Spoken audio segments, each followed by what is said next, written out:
Hi everyone, welcome to my YouTube channel Jasmine's Cooking Recipe। আজ আমি আপনাদের বানিয়ে দেখাবো দারুণ স্বাদের খুবই মজার গাজরের হালুয়া। আর গাজরের পুষ্টিগুণের কথা তো আমরা কম বেশি সবাই জানি। আর এটা তৈরি করা কিন্তু খুবই সহজ, কম সময়ে কম উপকরণে বানিয়ে নেওয়া যায় এই গাজরের হালুয়া।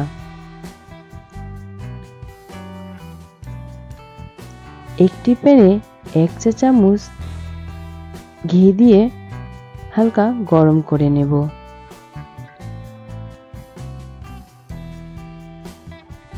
এখানে আপনারা ঘিয়ের পরিবর্তে তেল দিয়েও দিতে পারেন। ঘি দিলে গন্ধটা অনেক দারুণ হয়।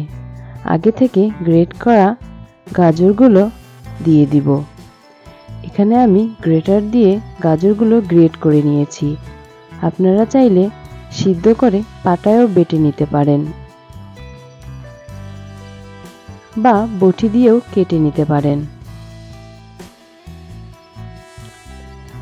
সেই ঘিয়ের মধ্যে হালকা গাজরগুলো ভেজে নিব। গাজরের যে কাঁচা গন্ধ থাকে সেটাও চলে যাবে। আর ঘিয়ের মধ্যে হালকা ভেজে নিলে সুন্দর একটা গন্ধ ছড়াবে আর গাজরগুলো অনেক কমে আসবে। এখন 1 কাপ দুধ দিয়ে ভালোভাবে নেড়েচেড়ে নিব। এখানে আমি গরুর দুধ ইউজ করেছি। আপনারা চাইলে পাউডার দুধ হালকা গরম পানি দিয়ে গুলিয়ে ব্যবহার করতে পারেন। এখন ভালোভাবে নেড়ে আমি এখন এগুলো একটি ঢাকনা দিয়ে ঢেকে 5 মিনিটের জন্য সিদ্ধ করে নিব। 5 মিনিট পরে ঢাকনা তুলে আবার নেড়ে চেড়ে নিব। এখন আমার গাজরগুলো হালকা সিদ্ধ হয়ে গিয়েছে। আপনারা চাইলে ঢাকনা ছাড়াও এগুলো সিদ্ধ করে নিতে পারবেন। এখন 1 কাপ চিনি দিয়ে দিচ্ছি। এখানে আমার দুধটা অনেকটা কমে এসেছিল।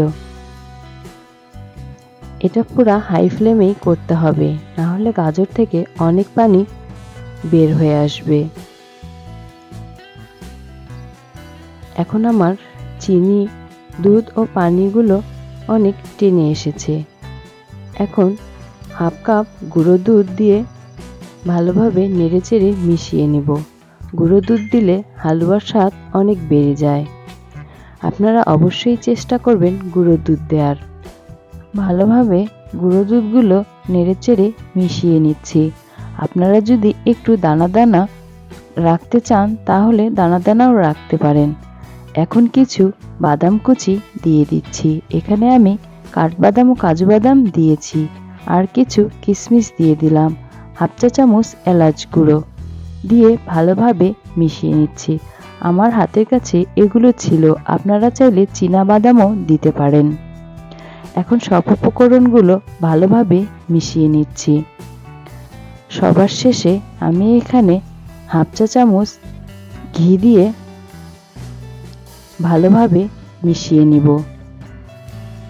সর্বশেষে ঘি দিলে হালুয়াটি অনেক সেন্ট হয় ও খেতেও মজা লাগে। রেসিপিটা আপনাদের কাছে ভালো লাগলে লাইক, কমেন্ট ও সাবস্ক্রাইব করে আমার পাশেই থাকবেন পরবর্তী নতুন নতুন রেসিপি পাওয়ার জন্য। আমার ভিডিওটি অনেকেই দেখছেন কিন্তু সাবস্ক্রাইব করছেন না। প্লিজ আমার চ্যানেলটি সাবস্ক্রাইব করে দিবেন। আমার হালুয়াটি এখন একদম রেডি হয়ে গিয়েছে। আমি এটি একটি বাটিতে পরিবেশন করে নিলাম।